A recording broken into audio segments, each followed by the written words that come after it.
Hello guys, welcome back to my YouTube channel. स्वागत है आप सभी का हमारे यूट्यूब चैनल पर। तो आज के इस वीडियो लेक्चर में मैं आपको पढ़ाने वाला हूँ मोस्ट इम्पॉर्टेंट ईडियम्स। और जो ईडियम्स मैं आपको पढ़ाऊंगा ये होगा इंग्लिश ब्लैक बुक से। इसका सेट नंबर 16 पढ़ेंगे, जिसमें हम 151 से लेकर के 160 तक के ईडियम्स को कवर करेंगे। बाकी आपको इसका फ्री पीडीएफ लेना है तो आप हमारे इस टेलीग्राम चैनल से जुड़ जाए। चलिए बिना टाइम वेस्ट किए हुए वीडियो की शुरुआत करते हैं। पहला ईडियम्स आपके सामने है draw the line. Draw the line का मतलब क्या होता है? सीमा निर्धारित कर दे। देखो, इसको याद करना बहुत ही आसान है, क्योंकि इस वीडियो को बनाने का एकमात्र मकसद होता है कि आपको कैसे याद कराएं। ड्रा द लाइन, ड्रा का मतलब क्या होता है? खींचना। और लाइन का मतलब क्या होता है? लाइन यानी किसी रेखा को खींचना। अब जैसे मान लीजिए, इसके लिए आप सीधा सीधा कहानी समझिए। जब राम जी मृग का शिकार करने के लिए चले जाते हैं, तो वहां से आवाज आने लगती है, तो सीता माता लक्ष्मण जी से कहती है कि जाओ अपने भैया को बचाओ। तो लेकिन वो लक्ष्मण जी जा नहीं रहे होते हैं। फिर सीता माता कहती हैं कि नहीं, तुम्हें जाना ही पड़ेगा। तो लक्ष्मण क्या करते हैं? एक ऐसे लाइन ड्रा करते हैं, एक लाइन खींच देते हैं। कहते हैं ये लक्ष्मण रेखा है, इसको पार मत करना, पार करोगी तो गड़बड़ हो जाएगा। तो जो रेखा खींच देने का मतलब क्या होता है? किसी चीज की सीमा निर्धारित कर दे। ऐसे याद कर लेना ना। ड्रा द लाइन का मतलब क्या होता है? सीमा निर्धारित कर देना। याद करना बहुत ही आसान है। इंग्लिश मीनिंग आप देख सकते हैं, टू फिक्स अ लिमिट, मतलब एक लिमिट फिक्स कर देना। Accept something up to a particular point, मतलब किसी चीज को एक विशेष पॉइंट पर, विशेष बिंदु पर स्वीकार कर लेना कि यहाँ तक हमारी सीमा है। ओके, ड्रा द लाइन का मतलब सीमा निर्धारित करना। नेक्स्ट इडियम्स आपका है ईट लाइक्स अ हॉर्स, यानी बहुत सारा खाना खाने वाला। देखो, इसको देखने में ही पता चल रहा है, ईट्स यानी खाना, लाइक हॉर्स घोड़े की तरह।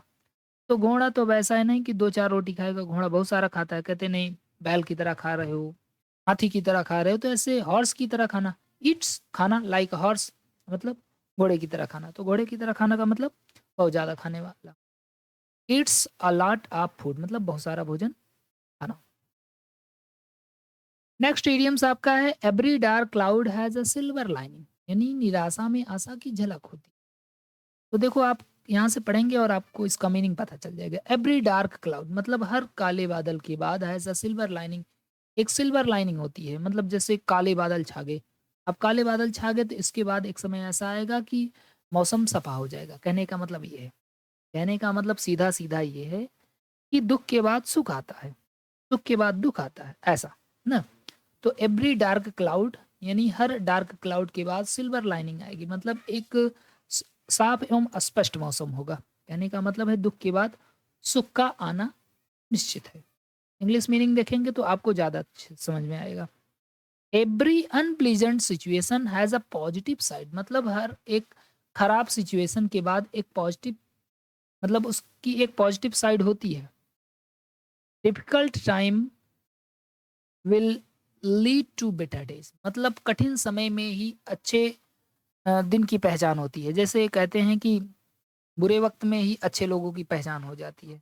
कौन अपना है कौन पराया है, ये पता हमें तब चलता है जब हम कठिनाई में होते हैं। नहीं तो सब कहते हैं कि हम तुम्हारे ही हैं।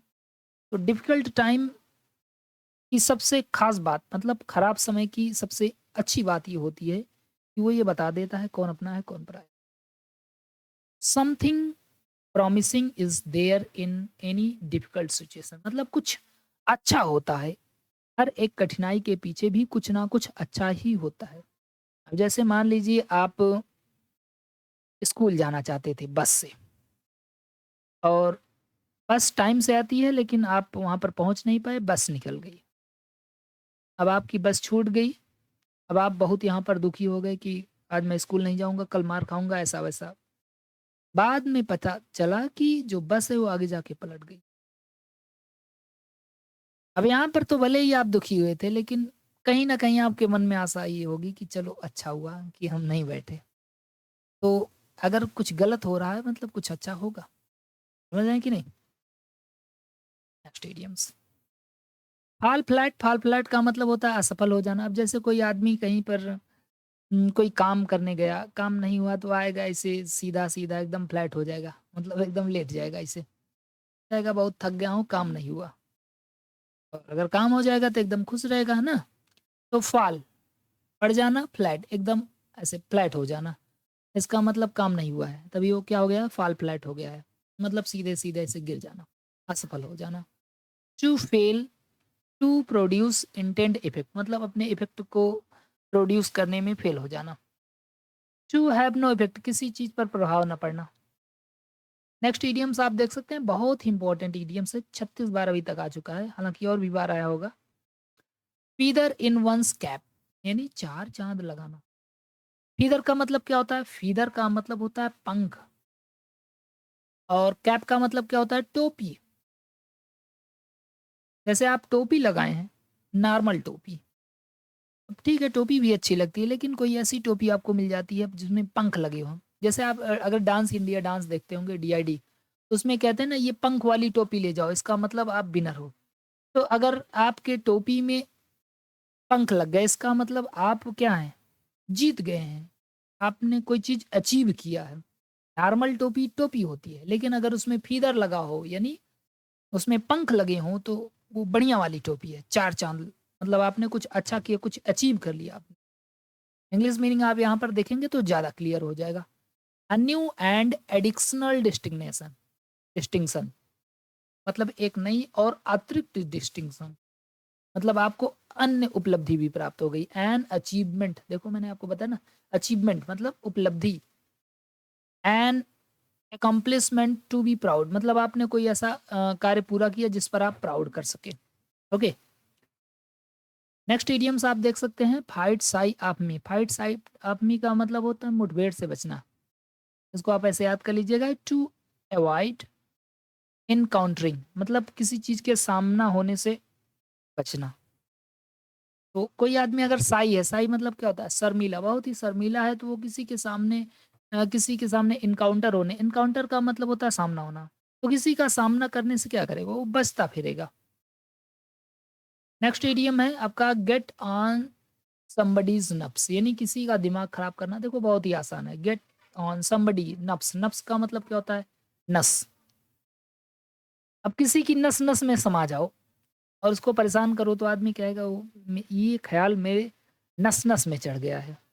जैसे एक आदमी है, बहुत सीधा साधा है, इसने विवाह कर लिया एक महिला से, ये महिला बहुत खतरनाक है। अब ये हमेशा इसको डांटती वाटती रहती है, तो ये महिला जो है इसके नस नस में पहुंच चुकी है। तो ये कहेगा नस नस में हो तुम, बस बस में नहीं हो। तो अगर कोई आपके नस तक घुस गया है, इसका मतलब वो आपका क्या कर दिया है? दिमाग खराब कर दिया ना। तो किसी की नफ्स में, नफ्स तक, किसी की नाड़ियों तक पहुंच जाने का मतलब है क्या? उसका दिमाग खराब कर दिया गया है। नस नस में कोई बात आपके समा गई है, तो वो बात आपको क्या करेगी? परेशान करेगी। टू बी एन इरिटेंट है, मतलब इरिटेट हो जाना। अनवाई मीन, एनवाय का मतलब क्या होता है? परेशान हो जाना। अगला है hard and fast. Hard and fast का मतलब क्या होता है? अपरिवर्तनीय। जैसे कोई चीज हार्ड है, तो हार्ड है तो क्या उसे परिवर्तन किया जा सकता है? बिल्कुल नहीं। लोहा कोई है बहुत ज्यादा हार्ड है, तो उसको चेंज करना बहुत अ, कठिन काम है अपने आप में ना। तो हार्ड एंड फास्ट का मतलब क्या हो जाएगा? अपरिवर्तनीय। That can not be altered, जिसे अल्टर नहीं किया जा सकता। अल्टर का मतलब क्या होता है? बदलना, जिसे बदला नहीं जा सकता। स्टिक्ट, मतलब बहुत ही स्टिक आदमी, कठोर, फिक्स्ड। फिक्स्ड का मतलब यूं ही होता है जड़ित, जमा हुआ। नेक्स्ट इडियम्स आप देख सकते हैं, ऑप्शन चॉइस, यानी कोई विकल्प ना होना। तो इसको याद कर लेंगे, हस्बैंड चॉइस। हस्बैंड के पास अपनी पत्नी को चुनने के अलावा कोई विकल्प नहीं होता। अगर वो किसी और को चुन लेगा तो जान लीजिए वो दिक्कत है। तो ऑप्शन चॉइस को याद कैसे करेंगे? Husband choice. हस्बैंड के पास चुनने के लिए कोई चीज होता है पत्नी के सिवाय? तो ऑप्शन चॉइस यानी हस्बैंड की चॉइस। हस्बैंड की चॉइस के लिए कोई विकल्प नहीं है, जबकि वाइफ की चॉइस के लिए बहुत सारा विकल्प है ना। ऐसे याद कर लेंगे, ऑप्शन चॉइस यानी हस्बैंड चॉइस, कोई विकल्प ना हो। इंग्लिश मीनिंग देख सकते हैं, no real choice at all, बिल्कुल कोई चॉइस ना होना। An apparently free choice where there is no real alternative, मतलब एकदम फ्री चॉइस जहां पर कोई आपकी रियल अल्टरनेटिव्स नहीं है। और लास्ट इडियम्स देखेंगे आप, होल्ड वाटर। होल्ड वाटर का मतलब होता है स्वीकार करना, एक्सेप्टेंस। तो जैसे मान लीजिए कोई पानी आपको पिलाने आया और आपको लगता है कि इसके हाथ से पानी पी लेना चाहिए, तो आप तुरंत अपना हाथ बढ़ा लेंगे, पानी को अपने हाथ में रोक लेंगे और पानी पीना शुरू कर देंगे। मतलब आपने उसकी बातों को, उसके द्वारा कहे गए शब्दों को आपने स्वीकार किया। आपने वाटर को क्या कर दिया? होल्ड कर दिया, यानी पानी को रोका आपने। क्यों? क्योंकि आप पिएँगे, उसकी बात को स्वीकार कर रहे हैं। लेकिन अगर आपने उसको छोड़ दिया वैसे ही, तब आप स्वीकार नहीं कर रहे हैं। तो होल्ड वाटर, पानी को रोकने का मतलब क्या होता है? स्वीकार करना। Seem acceptable, appear to be valid और रीज़नेबल। ओके। तो गाइज़ आपको अगर वीडियो पसंद आए तो प्लीज़ वीडियो को लाइक करें, नए हो तो चैनल को ज़रूर सब्सक्राइब करें। बाकी पीडीएफ लेना है तो आप हमारे इस टेलीग्राम चैनल से जुड़ जाइएगा और इसका कंप्लीट प्लेलिस्ट बना दिया गया है। इसके साथ-साथ मैंने आपको वन वर्ड सब्स्टिट्यूशन का 200 मोस्ट रिपीटेड पढ़ा दिया हुआ है, उसका भी प्लेलिस्ट बना हुआ है। तो अगर आपने उस वीडियो को नहीं देखा तो जाकर के वीडियो ज़रूर चेकआउट कीजिए। Thank you so much. जय हिंद, जय भारत।